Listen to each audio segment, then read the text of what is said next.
All right, welcome to another segment of Trait on the Tape. Since my last segment, everybody's been asking, is Dickerson and Mailata, are they the combo of the future? Because Dickerson did have a good showing towards the end of the season. So are we just going to say, all right, Isaac, because of your injury history, do we just let him go over there and compete with Driscoll at right guard? So this is some of the questions that's just been asked. But then where does that leave Big Nate? Is Nate going to be the guy that's going to be able to compete as well?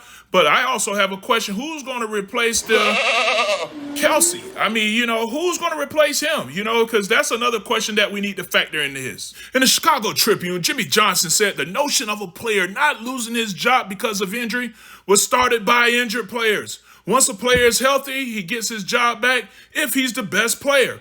All right, well, you know what? Before we even get into it, let's just talk about Jack Driscoll and what he has brought to the table.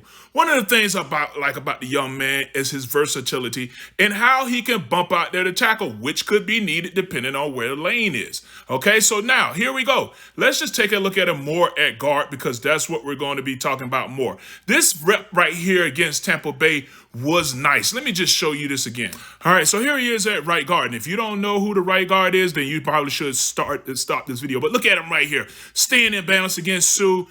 Nice hands, good posture right here. Able to sit down on that rush. Was getting tossed a little bit, but was able to hold his own against a very top defensive tackle. Now, here's where he pays big dividends at guard. All right, so now we're going to show this again because this is extremely important when you're talking about playing right guard for this team, okay? Okay, where's silent count? So now, what he's going to do, he's watching Hurts, and then now, once he gets the signal from Hurts, he has to turn. Then that hand motion right there is what starts the silent count.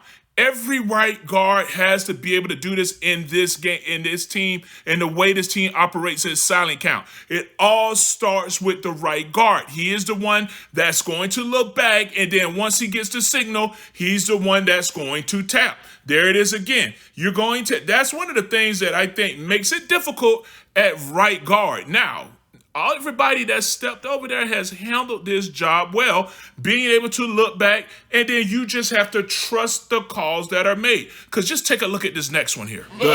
Kelsey right now is making calls right here. Driscoll is still operating a little bit of blind. He has to trust the call that's being made, gets back in balance, shoots his hands, now reacts to the looper.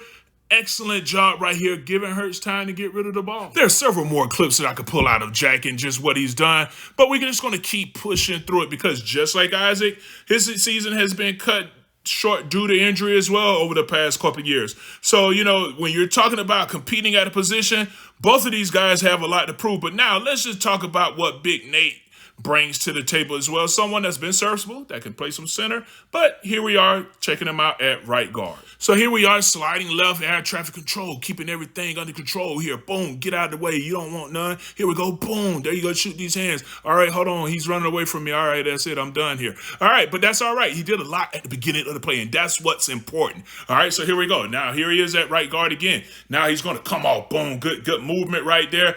That's good. I can handle that. You know what I'm saying? You got to your guy. So now here we go again. At right guard, he's pulling. Shuts down the rush right there. Does a nice job. Serviceable when he has to pop in at guard. Here he is again at right guard. Air traffic control, shooting hands, keeping everything under control. You don't want none, chump. All right, there you go. So now, again, I think that Nate is good when he has to come in there and play some guard. I would like to see him being groomed to take over the Kelsey, because it seems like they have a pretty good rapport. But who knows? Who knows where the Kelsey will be in a couple years. You know what? But now, let's on to this young man right here. Big Dickerson. All right, so now to talk about Dickerson at right guard, let's just talk about him over there on a road game because this is a huge part of it. Being able to go through that silent count motion, being able to look back, trust the call that's being made, and then going out there executing. There he is, doing an excellent job. Switching off that game right there. Excellent work. There he is, starting the silent count. Boom, getting good motion, knowing who he's working up to, and creating a big run for the back to hit up in. All right, so here we go. Looking back, starts the silent count motion. All of that plays into it when you're talking about who's going to compete at guard. To me, Isaac has never been on the right side. So you want someone that is familiar with being able to handle that silent count because even though it looks easy, it's not as easy as you think. To me now, Now let's get to what Isaac has done. I know that we've seen the 2 years of injuries, but I think people have kind of forgot how much of a people mover this man can be again. So now take a look at him right here. Boom. Good hands, sitting down on the rush, shutting down the push of the rusher. Here he is again. Now, understanding who you have. Taking your reads, doesn't get all out of whack with his feet, keeps his head up, body up, stays in good position, shoots his hands. Good job here. Now, I want to go back over this play again. And look at my man, Brandon Bush, right here. Boom, look at these hands. Look at his body position. Man, my God, man, I'm going to miss that man. All right, so now here we go, back at Isaac. Look at him shooting his hands. I'm not a big fan of the double underhand hooks, but he does a good job. Here he is coming off on the run block. You know, doesn't create a lot of movement, but a stalemate, pretty solid. All right, so here we go again. Shoots his hands. Look at how he stops the penetration when he's done playing with the rusher. I mean, a lot of people have forgot. Here we go again. He and Big Jordan, big people movers. That's what I'm talking about. I mean, I don't know, man. You know, when you look at what Big Isaac brings to the table, nice switch off right here. It's impressive. He said right here, he's a very smart player. Said, you know what I'm saying? I mean, come on, dude. Like, he is a very detailed player. Take a look at him right here on this run play right here. Now, take a look at this. It's right here. Boom. Comes off. Now, I'm going to explain this play to you guys just so you can check it out right here. All right? So now we got kind of a nickel front right here. All right? So now you have to declare 54 the mic. Now, once you declare 54 the mic, center and right guard are working to 54.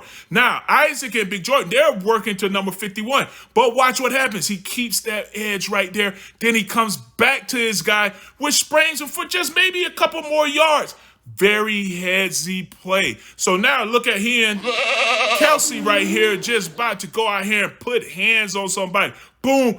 Big people mover, throwing them to the ground. That's what I'm talking about. This is what Isaac brings to the table. Look at how he just shuts this down, man. I mean, you know, a lot of people, you look at the couple injuries, look at him. Double underhand hooks, but he shoots, sits, and then there he is. It's over with. There, you know, this man is extremely powerful, very headsy, very smart, understands what he's doing as a player. So to me, I don't know. You look at his 2 years of injury history, and you say, you know what, man, he's been, you know, IR, this and that. But I don't know, man. When you look at when that man is healthy and what he brings to the table, to me, it's not about who's battling at left guard. I think he's at left guard. I think it's more about what's going on at right guard with Dickerson and also just seeing what Driscoll can do out there at right guard, seeing if they can battle in. Also, you know, you got to see what the Kelsey is going to do because you never know when he might be